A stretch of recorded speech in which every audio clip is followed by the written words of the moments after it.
Welcome back. In 24 hours, where we're standing right now will be our tiny home. Well, hopefully. We were a little bit nervous. If anyone lives in this region will know how much rain we've had recently, which has been a lot. Thankfully, tomorrow it's going to be nice and sunny, but we are a bit worried about how slippery this place gets. So because of that, I've decided to make the entry for the truck a little bit nicer by softening a lot of the edges. We got to get a bit more road base, and then I also put some drainage in as well, which is going to be a massive help not only for the delivery but also for the longevity of the site too. So we've managed to keep busy but tried to stay dry. Fingers crossed we can all get it together. To say we're nervous is an understatement because they still need to actually get into the property, which is a thing within itself. But oh my God, we're so excited. Let's just fast forward to tomorrow morning when everything's happening because I am freaking out.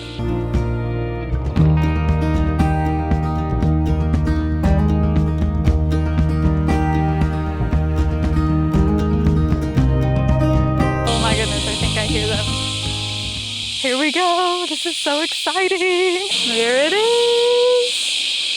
Slowly but surely.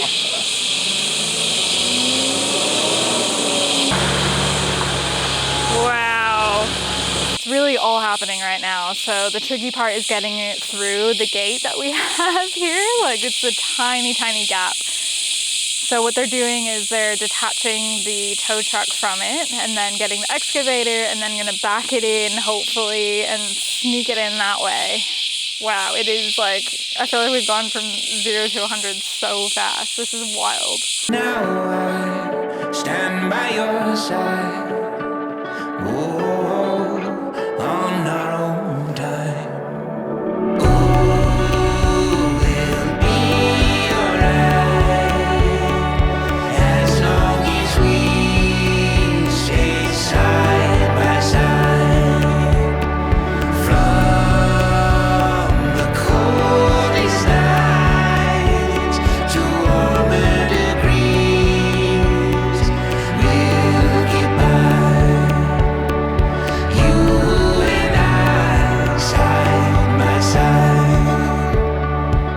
Oh my gosh, I'm sweating. I'm not even doing anything, and this is like hectic, but I think it's finally in position. We just have to level it all and make sure that that's all good, but wow.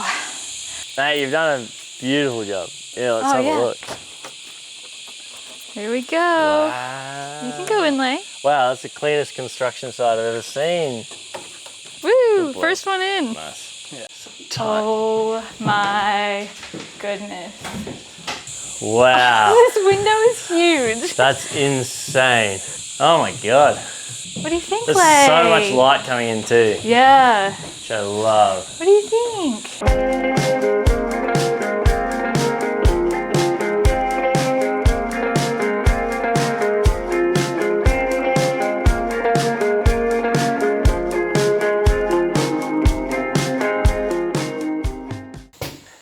How cool is this?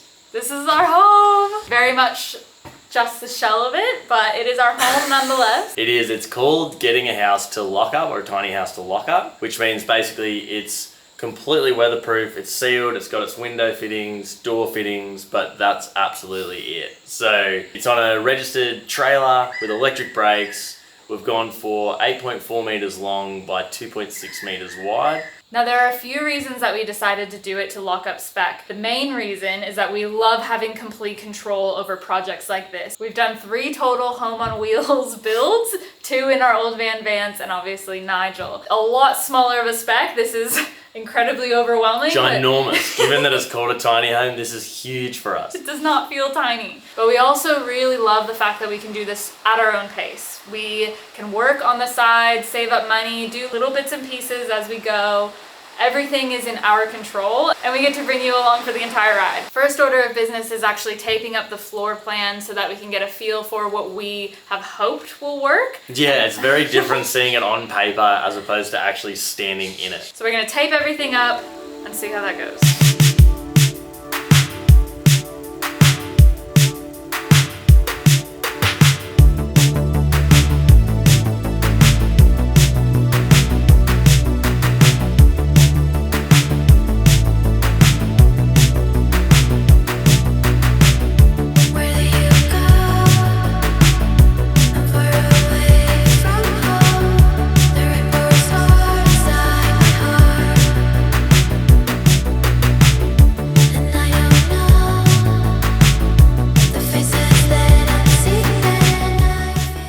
So now that we've mapped out the couch, like, I knew that the couch was gonna be big and the coffee table was supposed to be small, but now that we've done it and I see it in person,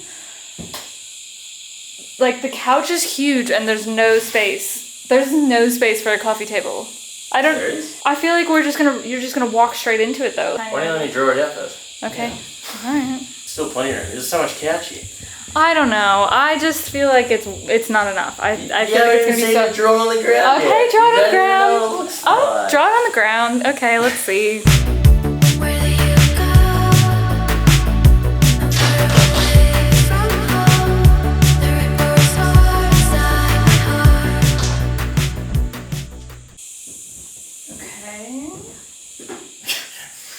Okay. Okay. I feel like it's just gonna look weird and get in the way, but I don't know. Maybe I'm wrong. Maybe I don't know. I Where are don't you going know. to put your things? I don't know. It just seems like it's quite, even the fact that it goes like past this, it like visually definitely looks like it just is a silly little table. I don't know, maybe not. Well, what's your solution?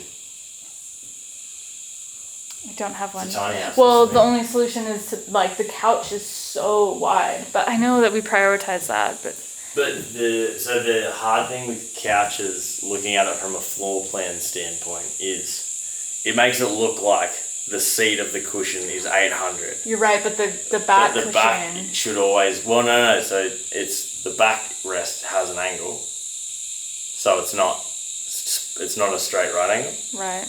and then you've also got a big cushion. So when you do it too narrow, which I've seen in like heaps of tiny homes and van builds particularly, but van builds you have no choice, they're so small. Yeah. You end up having like a little sliver that's perfectly square, which is the most ergonomically uncomfortable thing to be sitting on. True. This is supposed to be like a plush couch that we're like lounging in. This is what we've missed so much when being on the road, is the comfiest couch ever to just like veg out on. Yes. Priority number one is ultra couch. I know. Priority is the couch. It's just gonna be the But funny. also we're not like locking in the coffee table. True. Yeah, like, we could come up with It's something more else. I'm hypothesizing. No, we definitely have a coffee table. But it's just not set if it's exactly that. There's heaps of room. The coffee table's only going to be about this tall. So it's just like a little thing around. It's not like, you don't need to get a runner. And then go, I can't stop. The coffee table's in the way. The coffee table's in the way. You just step around it and then sit on the couch. And we've got all this couch to lounge around in. It's gonna be a wild time at this house, let me tell you. Let me know what you guys Which think. is super sick. Look at this. How's the view?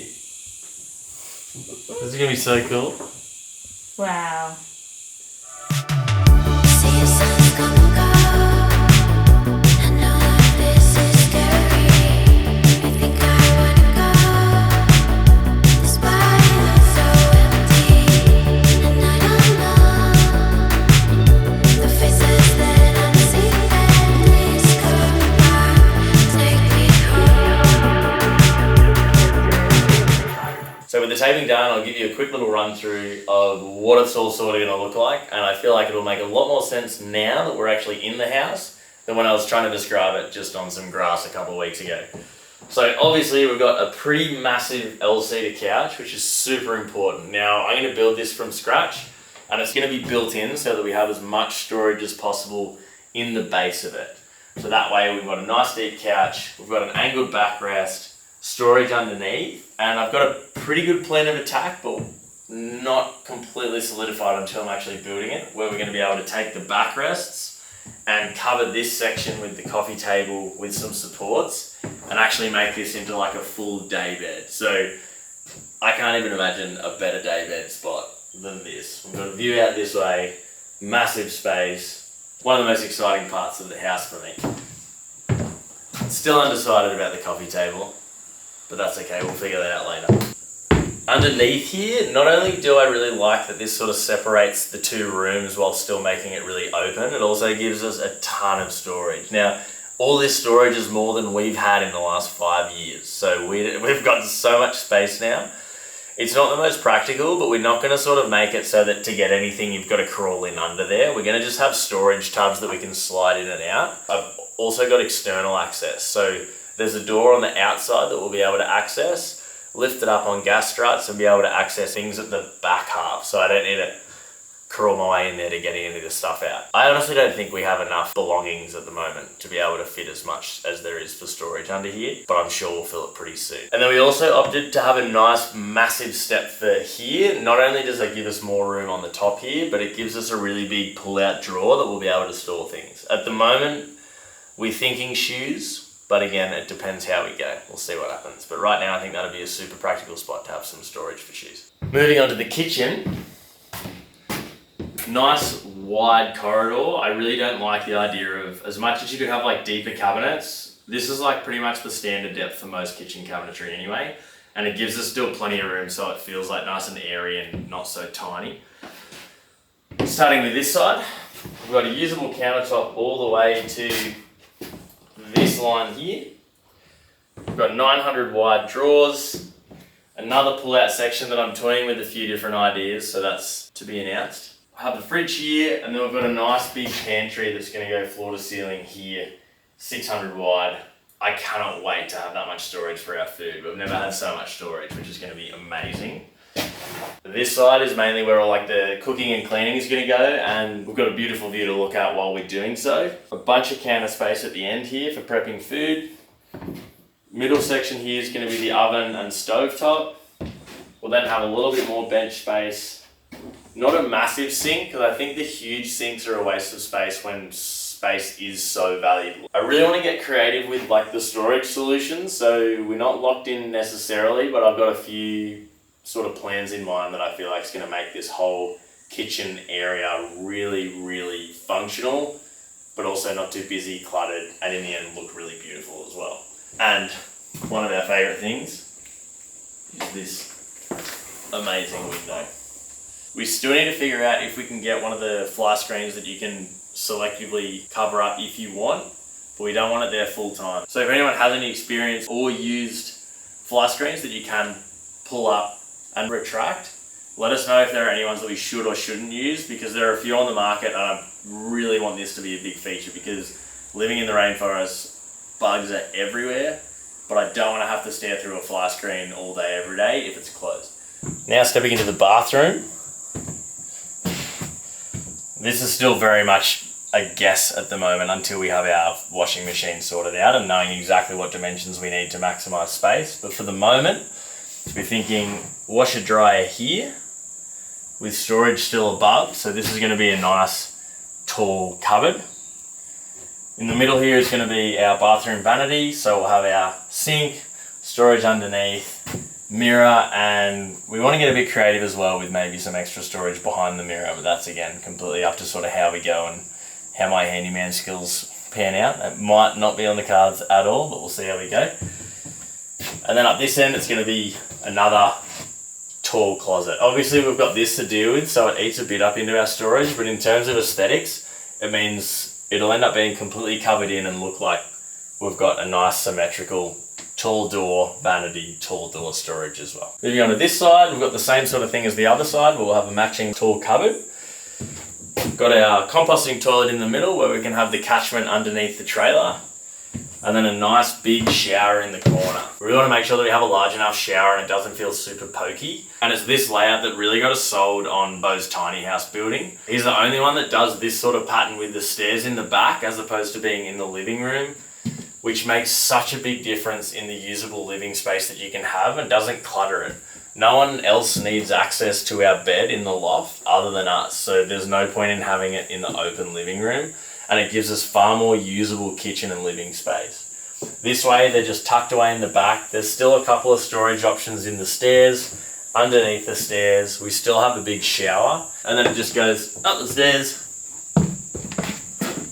to where our bed's gonna go. Thankfully not much has to be done here. We'll have like a half closet in the corner, bed here, and of course we're going to have to build a little rail so none of us take a tumble over the side at night. So step one of about 1 million, done. I'm so tired already. This might be the end of me. Oh my goodness. It's pretty cool to see it. Like, it is just so nice. It feels so real.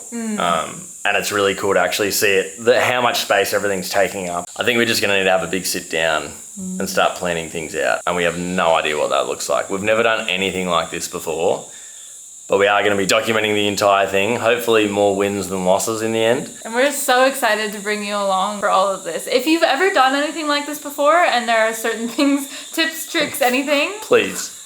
please let us know. Please let us know. Please help us. It's looking like we're heading into a lot of rain, classic. So we might bunker down the hatches. Is that the saying? Bunker down the hatches? Hatten down the batches? Wait, what is the saying? Hatten down the batches. Batten down the hatches. Batten down the hatches. Yeah, you there got we it. go. Hatting down the batches. Just hatting them down. And a lot of computer work, organising, ordering products, planning. So we'll bring you along when we're doing something slightly more exciting than that. We'll see you then.